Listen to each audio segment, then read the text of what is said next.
Farmers in the Netherlands protest the Green Movement capture of the Dutch government. Here's One America's Sam Volk with more.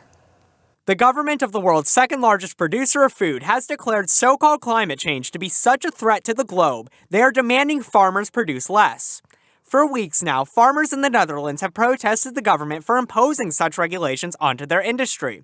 According to the new law, passed in 2021 as part of the government's climate goals, farmers must cull at least 30% of livestock to meet stringent nitrogen emission standards.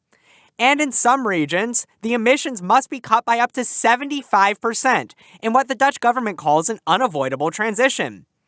Addressing concerns about the future of farming in the country, the government bluntly declared that not all farmers should expect to continue in their careers, with estimates that over a third of the country's 50,000 farmers disappear by 2030. For those farmers who wish to bow out of the industry now, the government is offering billions of dollars for the land, ostensibly to make it sit unused. Look, if I'm honest, I can choose. Either I'm going to have fewer cows, or I should keep fewer cows. Or the government could come up with a great offer to stop, because they're talking billions, and if it's really such a big problem, then you have to compensate the farmers very well. However, if enough farmers refuse, the government is also reportedly looking to forcibly expropriate the land to stop the farming.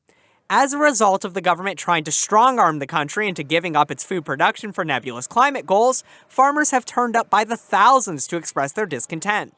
The government has responded by reportedly firing live rounds at farmers. This hasn't deterred the protesters, who have showed up every day since the end of June. A nitrogen expert at a Dutch university, who supports the farmers, believes the law won't have any of the impacts the government claims it will. Because it seems to be very fast.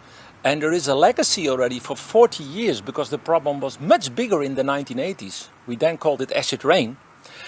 And considering that legacy, it doesn't make so much difference if we do it in 7 or 10 or 12 years. We anyhow have to wait for decades for the nature to improve seriously. One Dutch commentator believes the law is the straw that broke the camel's back, saying ever greater regulations have been imposed for decades, with farmers being forced to reorganize operations over and over again, if they even survive.